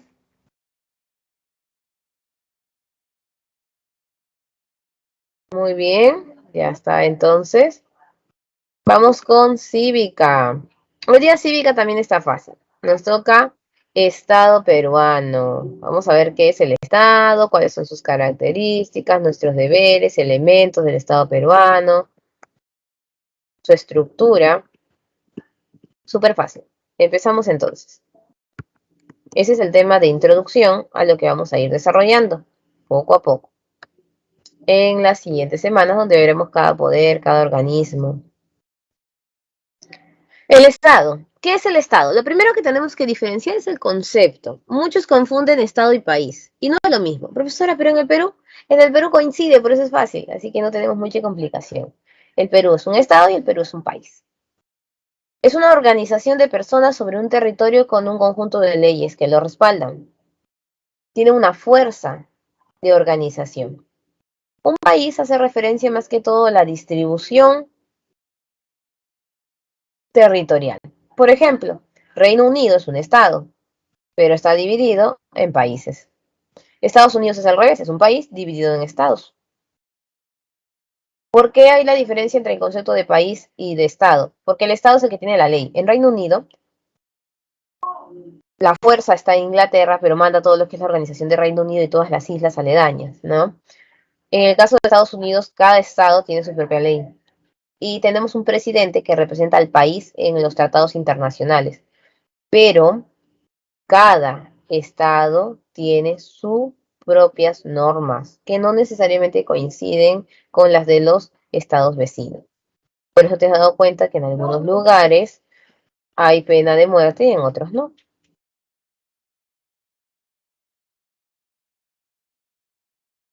En nuestro caso es fácil porque Perú es un estado y un país al mismo tiempo. ¿Cuáles son nuestros deberes como estado? Nosotros somos estado, ¿correcto? Todos nosotros somos estado. Por lo tanto, todos tenemos los deberes de proteger la soberanía del país. Tenemos el deber también de mantener nuestros derechos humanos, por eso somos un estado de derecho. Promover que todos tengamos el acceso a las mismas oportunidades y además cuidar nuestras fronteras, cuidar nuestro territorio. ¿Cuáles son los elementos de nuestro estado? Ahorita vamos a pasar a la otra diapositiva oficial para que lo puedan ver también. Tenemos 2 diapositivas de apoyo. Todavía no las características, vamos a las... Ahí están los deberes, listo, a los elementos del estado. Nación, territorio, soberanía y gobierno. Profesora, pero he visto varios elementos en diferentes libros. Algunos le aumentan organización jurídica, no, otros le aumentan las leyes, otros le ponen constitución. Claro, eso puede variar, pero los 3 fijos que siempre vas a ver en todo libro es nación, soberanía y territorio. Y gobierno es una parte de la nación que administra. Y recordar también nuestros símbolos patrios, ¿cuáles son? La bandera, el escudo y el himno nacional. La escarapela no es un símbolo patrio, es un símbolo de identificación. Con la nación. ¿Quiénes son la nación? Todos nosotros, todas las personas conformamos la nación. Todos aquellos que tenemos la nacionalidad peruana, hayamos nacido aquí o no. La nacionalidad peruana no se pierde, no te la quitan, puedes renunciar a ella. Profesora, ¿pero quién renunciaría a su nacionalidad? Ya. Existen países que no te permiten tener muchas nacionalidades. El Perú sí te permite tener 10, 11 nacionalidades, no hay problema. Pero ¿qué pasa? En realidad no las vas a poder tener. ¿Por qué, profesora? Porque la mayoría de países restringe. Por ejemplo, en Alemania solo puedes tener 2 nacionalidades. La alemana y otra más. Imagínate que tú eres italiano y peruano, es decir, peruano, pero con padres italianos. Tienes las 2 nacionalidades. Y luego vives mucho tiempo en Alemania y quieres la nacionalidad de Alemania. Tienes que renunciar a una de las 2 anteriores para que puedas tener la alemana. Generalmente a algunos les conviene la italiana, ¿por qué? Porque está en Europa, entonces tienen más espacio. En cambio, en la peruana la rechazarían, en este caso. Si el Perú te niega la renuncia a la nacionalidad, es porque no tienes una nacionalidad de respaldo y no puede existir una persona sin nacionalidad. ¿Listo? Otra característica de la nacionalidad es que nos permite hacer uso de nuestros derechos políticos en este país y también tenemos la protección de este país. Tenemos 3 tipos de nacionalidad: de nacimiento, naturalización y opción. ¿Cuál es la nacionalidad de nacimiento? Fácil, aquellos que nacieron en el Perú. Primera característica. Segundo, si tus padres son peruanos y te inscriben antes de los 18 años, también eres peruano de nacimiento. Y si eres un niño que no tiene padres, eres huérfano en algún accidente y no sabes cuál es su nacionalidad, el Perú te acoge como peruano. Nacionalidad de nacimiento.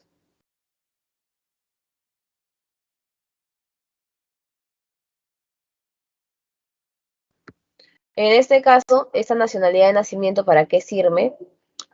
Para tener algunos cargos en el país. Por ejemplo, el cargo de presidente, el cargo de congresista, solo se adquiere o puedes postular ahí si eres peruano de nacimiento.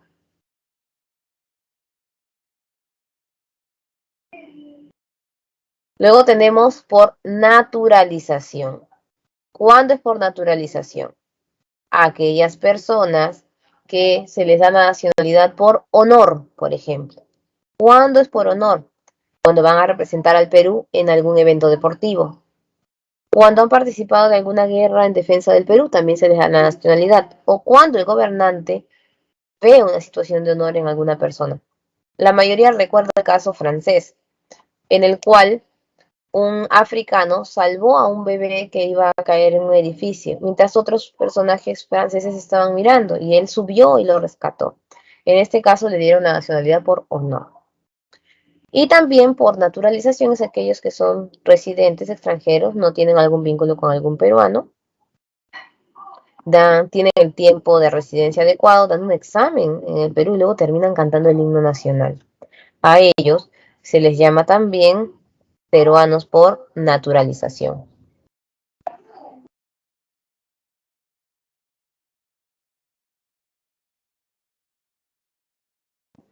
Y por opción, ¿cuándo es por opción?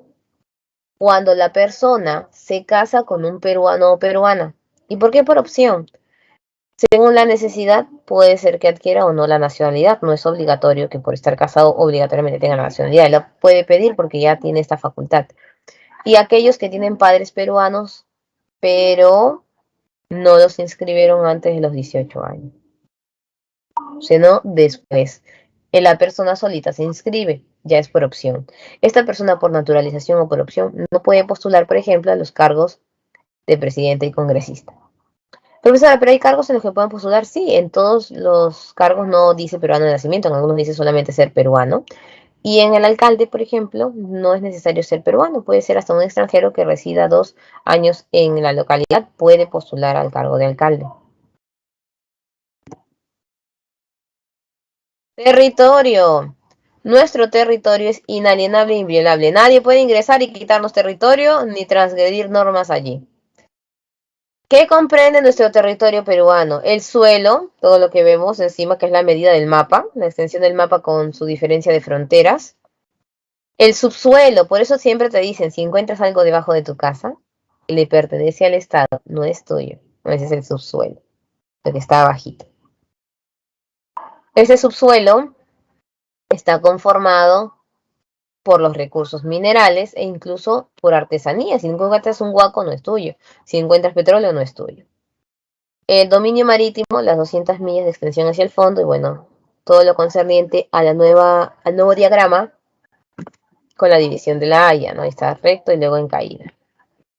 Y el espacio aéreo comprende todo lo que está encima del Perú, del mapa, y todo lo que está encima del mar. Todo eso es espacio aéreo. ¿Listo? Ese es territorio. Gobierno y soberanía. El gobierno es el conjunto de personas que tienen el cargo político. A veces cuando uno dice, no, el Estado peruano es corrupto, todos piensan en, no, no se refiere a todos. Si dices Estado, tú te estás incluyendo. Pero también estás incluyendo la tierra no es corrupta. La nación son el grupo de personas. Y si quieres hablar del gobierno, tendrías que decir el gobierno, porque la nación somos todos. El gobierno es el conjunto de personas que administran el poder dentro de nuestro territorio. Como somos una democracia, es un gobierno elegido por el pueblo. O si no, cargos elegidos por los mismos elegidos, ¿no? Tiene 3 niveles, nivel nacional, regional y local. En el ámbito nacional vamos a encontrar los poderes, los organismos autónomos. En el ámbito regional tenemos los gobernadores regionales con los consejeros regionales, y en el local el gobierno local, que es el alcalde, con los consejeros municipales. E incluso cada poder tiene su subdivisión. Por ejemplo, el poder judicial se divide en una pirámide. Tenemos jueces de paz, que vamos a ver más adelante, especializados, mixtos, corte superior, todo eso se distribuye en local y regional, y la Corte Suprema es la nacional. O de repente, si vamos a los ministerios, ¿se acuerdan ustedes cuando vimos la Autoridad Nacional del Agua? Esta entidad del Ministerio de Agricultura tiene también su ámbito nacional, que era la Autoridad Nacional del Agua, tiene su ámbito regional, que era la Autoridad Administrativa del Agua, y el ámbito local, que era la Autoridad Local del Agua. Igual que cuando hicimos el cuidado de la salud, ¿se acuerdan? DIGESA, Dirección de Salud Ambiental. Teníamos la Dirección Regional de Salud Ambiental, la Dirección Local de Salud Ambiental, ¿eh? Siempre se va a distribuir en esos 3 niveles, porque somos un país descentralizado en poderes, es decir, en el ejercicio del poder, porque solo tenemos 3 poderes del Estado. Tenemos allí a los ministerios, organismos, las instituciones, las entidades, todo lo que sea público. Y la soberanía es la capacidad que tenemos nosotros para ejercer fuerza y dominio y cuidar también nuestra soberanía. Ahí están las Fuerzas Armadas, que es la defensa nacional dentro de nuestro territorio y fuera, conjuntamente con el trabajo de la Policía Nacional del Perú, ¿no? La Marina, el Ejército y la Fuerza Aérea. Bien, vamos a continuar allí. Vamos a la siguiente diapositiva, ya vimos sus elementos. Aquí están los elementos resumidos. La nación, los tipos de nacionalidad que tenemos, y territorio, la soberanía y el gobierno. Continuamos. El Estado democrático. Un Estado democrático es aquel donde el poder lo ejerce el pueblo. O sea, nosotros tenemos el poder. Antes las sociedades eran pequeñas y todo el pueblo podría estar en el gobierno en algún momento de una u otra manera. Pero ahora no, con 33 millones de habitantes no se puede. Entonces tenemos una democracia representativa en la cual elegimos cargos para que puedan tomar decisiones en beneficio de nuestro país, en beneficio de nosotros y en nombre de nosotros. La democracia es un estilo de vida. Así como la corrupción empieza desde que estamos pequeños. Cuando pagamos para obtener algo o cuando cogemos cosas sin permiso y no nos corrigen, igualito. La democracia empieza también desde que estamos pequeños. Si tú vives en un hogar donde las decisiones se toman en conjunto, te preguntan si estás o no estás de acuerdo, allí entonces vemos efectivamente la democracia como estilo de vida, siempre pensando en el beneficio de todos. Como estilo de vida, hablamos de la dignidad de la persona, del valor de la persona, de los derechos, del respeto a los derechos, de igualdad de oportunidades, la búsqueda del bien común, ¿no? La tolerancia. Y como forma de gobierno es expresar todo eso del estilo de vida, pero en un cargo. Es elegir autoridades, es postular, es hacer valer la separación de poderes, fiscalizar a nuestras autoridades y tomar decisiones. Ya sabemos, en resumen, que el Estado somos todos y el gobierno solo un grupo de poder que ejerce nuestra democracia. Y por ahí siempre debes haber escuchado, ¿no? Estado de Derecho. Profesora, ¿qué es el Estado de Derecho? ¿En qué consiste este Estado de Derecho? El Estado de Derecho no es nada más y nada menos que un gobierno donde se tomen ciertos requisitos. ¿Cuáles son estos requisitos? Son tres cosas básicas. La ley y la constitución, por eso de derecho, tenemos una constitución. También hablamos nosotros de los poderes, los tres poderes del Estado. Y tercero, no menos importante, el cumplimiento de nuestros derechos humanos. Existen dos formas de gobierno, la república y la monarquía. La república es cuando tenemos a una autoridad elegida y la monarquía cuando hay un cargo por herencia. Dentro de estas dos formas de gobierno existen también otras divisiones. Existe la democracia y la dictadura en la república y la monarquía absolutista y constitucional en la monarquía. La dictadura y la monarquía absolutista infringen las normas del Estado de Derecho. En cambio, tanto una monarquía constitucional como una república democrática tienen poderes del Estado, tienen presidente, tienen respeto a los derechos humanos, a todo. ¿Cuál es el Estado de Derecho legítimo? Es la democracia. Vamos a ver un poquito más sobre ese Estado de Derecho. Para que puedan verlo allí. Y luego pasamos a otras características porque todavía no terminamos en cuanto a nuestro Estado de Derecho.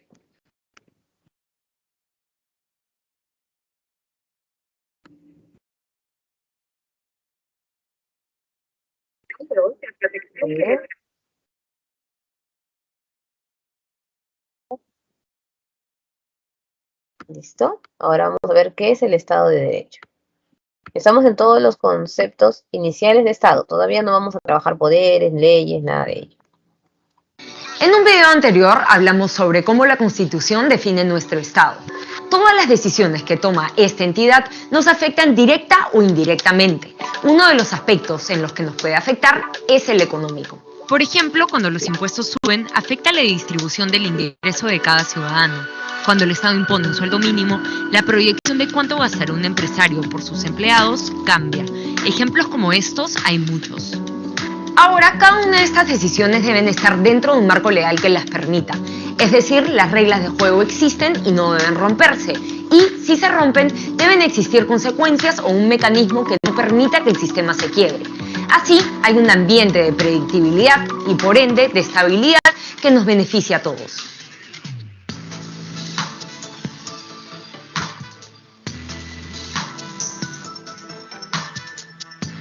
Lo anterior está relacionado con el concepto Rule of Law o Estado de Derecho. Según Kofi Annan, exsecretario de la ONU, este es el principio de gobernanza mediante el cual todos estamos sometidos a las leyes publicadas y estas no pueden cambiarse fuera de lo permitido. Así, las decisiones estatales son predecibles. Ahora, este marco legal debe respetar los derechos fundamentales y la libertad que la Constitución defiende. Así, el Estado de Derecho garantiza la primacía de la ley, la igualdad ante esta, el respeto a la separación de poderes, la participación ciudadana, la no arbitrariedad de las decisiones y la transparencia. Pero recordemos que no solo es importante tener estos lineamientos, sino que sean realmente acatados y que existan los mecanismos para garantizar su cumplimiento. Por ejemplo, yo sé que el día de mañana el Estado no puede quitarme mi casa. Según la Constitución, la propiedad privada es inviolable y a menos que exista un contexto de seguridad nacional o necesidad pública declarada por ley, esta no puede ser violada. Además, deben indemnizarme por los daños causados. Ahora, si un ladrón entra a robarme, tengo la opción de acudir a la policía y al Poder Judicial para rectificar lo sucedido. La Constitución también reconoce el rol subsidiario del Estado. Es decir, solo puede realizar actividad empresarial por alto interés público o manifiesta conveniencia nacional. Y una ley debe autorizarlo primero. Si el sector privado puede satisfacer una necesidad por su cuenta, no habría justificación para que el Estado entre a competir conmigo. Todas las decisiones que tomamos como personas naturales o como empresas están basadas en una proyección a futuro. Si este es predecible, puedo determinar cómo y cuánto me conviene invertir. Sin esta predictibilidad, no puedo saber cuál será mi situación en unos meses o años. Varios estudios afirman que la valoración del Estado de Derecho juega un papel determinante y positivo en el desarrollo económico de un país. El Banco Mundial y el Proyecto Mundial de Justicia son dos de las instituciones que calculan este índice. Al ser un término abstracto, las variables tomadas en cuenta pueden cambiar. Por ejemplo, algunos factores que el Banco Mundial considera es el control de corrupción, la estabilidad política y la calidad de la regulación. El Proyecto Mundial de Justicia considera los límites al poder gubernamental, la transparencia, el respeto a los derechos fundamentales, entre otros. El índice de Estado de Derecho realizado por el Banco Mundial va desde el menos 2.5 hasta el 2.5.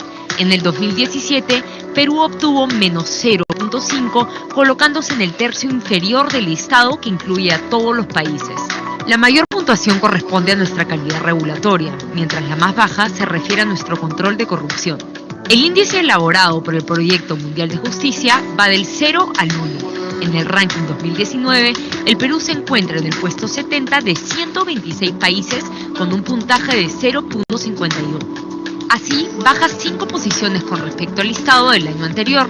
La mayor puntuación la tenemos en los límites a los poderes del Estado, mientras la más baja se refiere a nuestro sistema de justicia penal. A pesar de que el término Estado de Derecho es abstracto y depende de muchas variables, el concepto de predictibilidad y estabilidad que representa es un factor importante para el desarrollo de cualquier país. Si no hay reglas, muchos no querrán jugar y los que lo hacen tendrán más libertades para jugar sucio.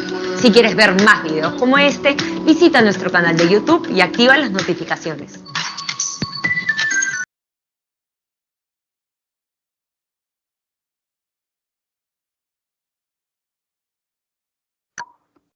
Muy bien, chicos, continuamos. Ya vimos lo que es el Estado de Derecho. Continuamos, todavía nos falta ver varios términos. La Constitución es el elemento principal del Estado de Derecho porque tiene todas nuestras leyes. Allí es la ley máxima de nuestro Estado. Y esta Constitución está resguardada por el Tribunal Constitucional. Y debe cumplirse en todos los estamentos de nuestro país. La Constitución recoge los derechos humanos y recoge también todos los lineamientos de tratados internacionales en los que hemos suscrito nosotros. Para que se dé una adecuada democracia es importante que todos tengamos la oportunidad de votar. Por eso el voto es libre y también es un voto secreto, pero con la participación de todos. Tenemos que poder expresarnos de política. Ningún ciudadano puede ser impedido de hablar de política siempre y cuando sea respetuoso. Tiene derecho a formar partidos políticos, tiene derecho a postular y a ser elegido, tiene derecho a buscar información y que el Estado le brinde información de todo lo que, que son las elecciones y de lo que se está haciendo en el gobierno. Y es importante también que puedan tener los mecanismos necesarios para fiscalizar a sus gobernantes. La democracia se solidifica desde la Revolución Francesa con ciertos principios. El principal principio es la igualdad. Todos somos iguales, todos tenemos los mismos derechos, todos somos libres y somos inocentes hasta tener un debido juicio. Tenemos una constitución que nos protege y debemos tener representatividad en el poder. ¿Listo? Continuamos. ¿Qué más sabemos del Estado de Derecho? Vamos a nuestra siguiente diapositiva. La democracia, como ya hemos visto, ese es el resumen, no es el gobierno del pueblo, viene del término demos y kratos, demos pueblo, kratos gobierno, y es una forma de participación directa e indirecta. Directa cuando postulamos o cuando votamos e indirecta cuando fiscalizamos. El Estado de Derecho, como vimos, tiene los lineamientos de imperio de ley, división de poderes, legalidad de administración y garantía de derechos y libertades. Pero existen transgresiones al Estado de Derecho. ¿Cuáles son las transgresiones? Todos los problemas de convivencia que hemos visto en clases anteriores. ¿Se acuerdan cuando vimos corrupción, discriminación, delincuencia? Ya. Todos estos elementos dañan nuestro Estado de Derecho y debilitan nuestra institucionalidad, haciendo que la democracia no se dé del todo, que no tengamos todos las mismas oportunidades y que se transgredan muchas normas.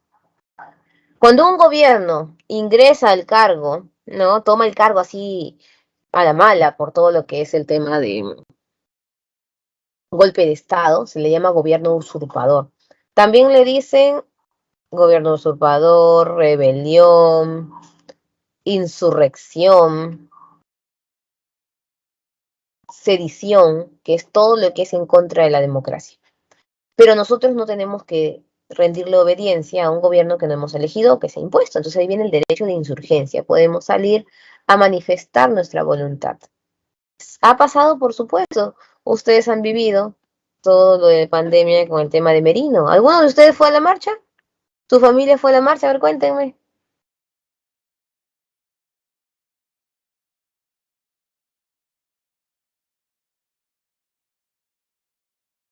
No, No fueron. ¿Y estaban de acuerdo con la movilización? sí estábamos de acuerdo. Porque también puede pasar el caso en que no todos estemos de acuerdo con lo que se está dando, ¿no? Puede suceder diferentes cositas allí. En ese caso, nosotros vamos a alzar nuestra voz a favor o en contra. Siempre es importante expresarnos. Y si estás en contra de algo o consideras que algo está en contra de nuestra democracia, puedes alzar tu voz. Nadie te prohíbe hacer una huelga o una protesta, siempre y cuando no caigas en actos de violencia. Nada más. Todavía no vamos allí. Vamos a las características. Estamos ahí, poquito a poquito avanzando.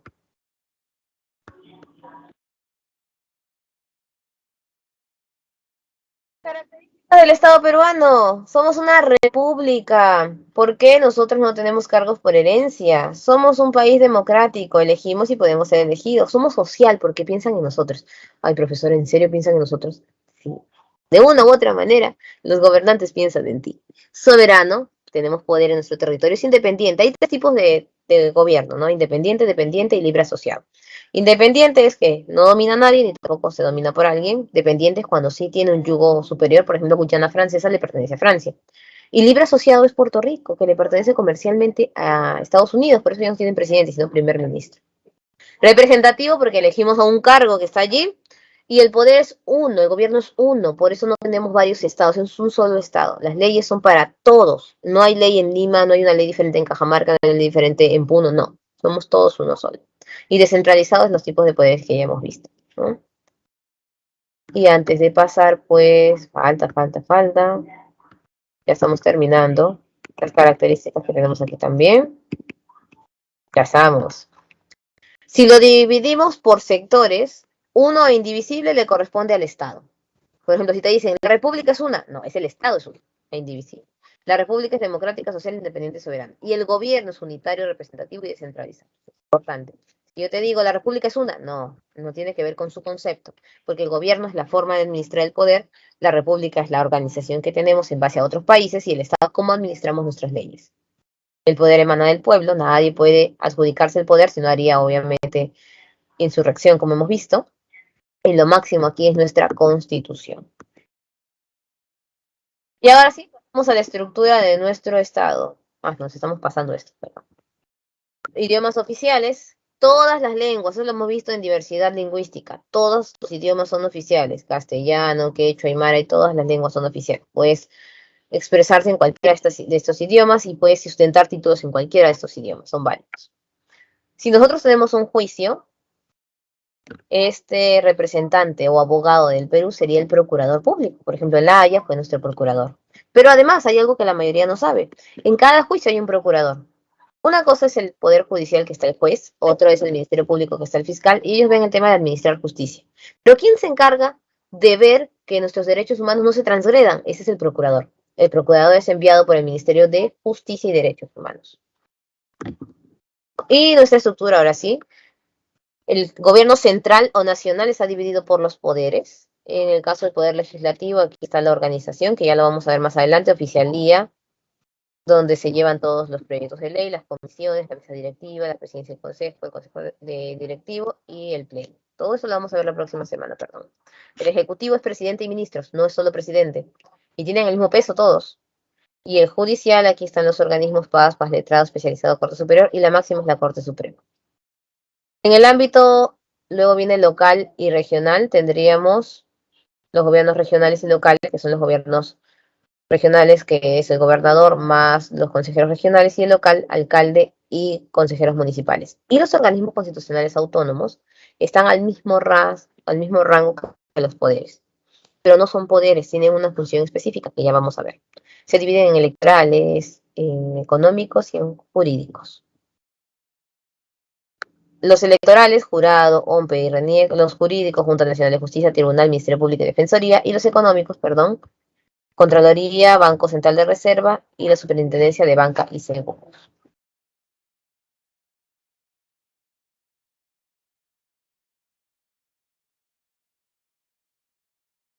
Luego tenemos en los consejos municipales que ya hemos hablado y tendríamos toda esta organización que vamos a hacer cada clase. La siguiente clase es Poder Legislativo, la siguiente Ejecutivo, la que sigue Judicial, luego viene organismos autónomos dividido en 3 semanas, viene Gobierno Regional y Local y por último terminamos con la Defensa Nacional. ¿Vieron? Y ahora sí, hemos terminado y vamos con las preguntitas. Después de las preguntas les voy a pasar un video bonito, cortito, les voy a pasar el enlace si es que no nos da el tiempo. Hasta aquí, chicos, ¿todo comprendido? ¿Todo en orden? ¿Sí? ¿Todo fácil? ¿Qué opinan ustedes? ¿Cómo nos va? ¿Nos va bien? ¿Está difícil? Cuéntenme.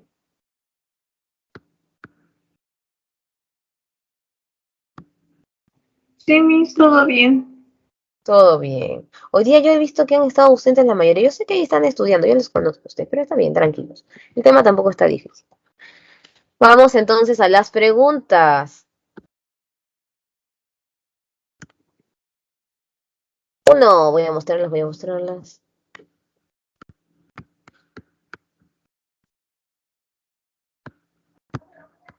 Las campañas electorales vienen generando aglomeración de personas en diversas localidades del país, contribuyendo al incremento de contagios por COVID-19. Por lo que el Ministerio de Salud, el Jurado Nacional de Elecciones, a través de los medios de comunicación, exigen el cumplimiento del distanciamiento social. De lo descrito, ¿es deber del Estado intervenir en estos casos? No, porque estaría atentando el derecho de participación política.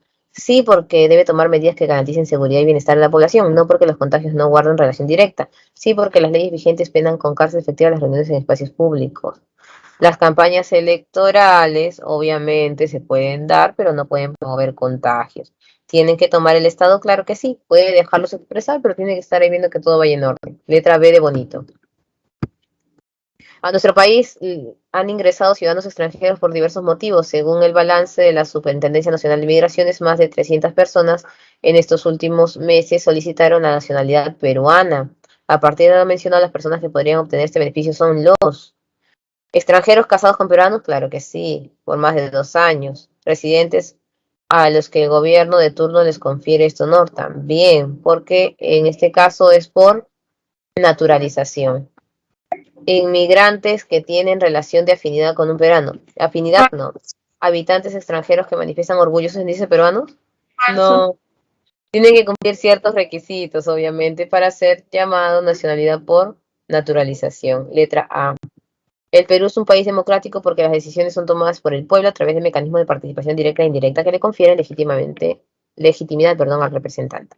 Es necesario en todo momento la ciudadanía evite controlar el ejercicio de las funciones del Ejecutivo. Sí podemos fiscalizar. Se respete y se cumple plenamente el Estado de Derecho, se produzca la intervención de los representantes, medios de comunicación respalden al gobierno de turno. No, esa es la letra B. Que se cumpla el Estado de Derecho, derechos humanos, leyes, constitución, poder, todo en orden. Me falta el último. Durante los últimos años de democracia, nuestro país estuvo amenazada por acuerdos parlamentarios que solo beneficiaron a algunos grupos económicos, los mismos que fueron incompatibles con la Constitución. Estos hechos escritos constituyen una evidencia de subversión, sedición, transgresión o dictadura. Subversión al fortalecimiento de la democracia, sedición al poder ejecutivo que cumple sus deberes, transgresión al Estado constitucional de derecho o dictadura parlamentaria. Obviamente es transgresión al Estado de derecho, que puede estar expresado de diferentes maneras. B, A, B, C. Muy bien, chicos. Y antes de terminar un poquitito, ya que se nos va el tiempito,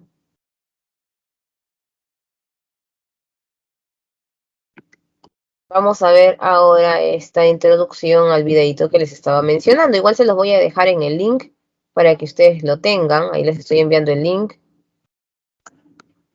para que ustedes también lo puedan ver completo. Y un poquito nos habla de los procuradores públicos.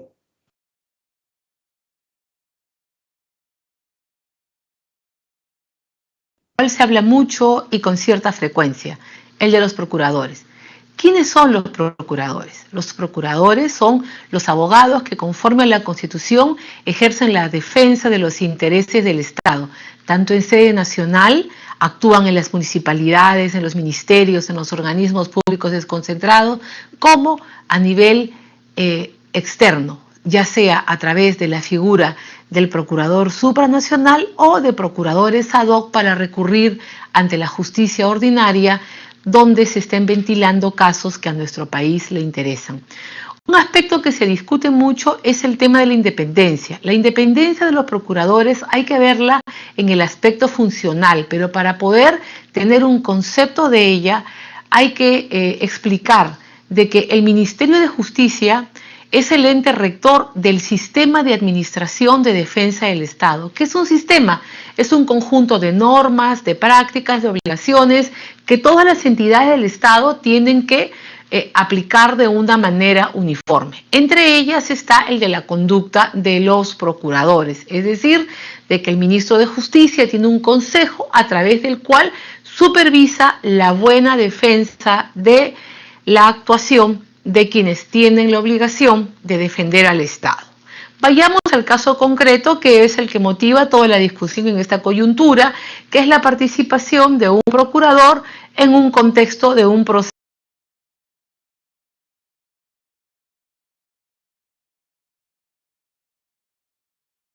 Muy bien, chicos, y con eso pues damos por concluido nuestro tema de procuradores. Ya vimos allí las características generales de un procurador. Les he enviado el enlace, es importante que lo revisen para que vean cómo un procurador participa en todos los peldaños de nuestro poder judicial. Ya hemos concluido entonces nuestra clase. Espero que todo esté en orden. Allí este enlace va a terminar. Mira, le falta todavía ver un poquito más. Así que ya saben ustedes, cualquier cosita o duda, me avisan más para que ustedes puedan tenerlo pues en conocimiento. ¿Alguna duda que tengan? ¿Todo hasta aquí está en orden? ¿Sí? Sí, Miss, todo en orden. Muy bien, chicos, entonces ya nos despedimos. Agradecer bastante ahí a Sumi y a Andrea que han estado participando en clase. Es importante que siempre estemos atentos a nuestra clase, chicos. Yo sé que están próximos a un examen, pero hay que estar pues ahí pendientes. Un fuerte abrazo para todos Nos vemos la próxima semana ya con los temas de poder legislativo, que es el más importante. ¿Por qué? Porque tiene todos los lineamientos de casi todos los poderes. Un fuerte abrazo. Nos vemos. Bye bye. Hasta luego, mis gracias.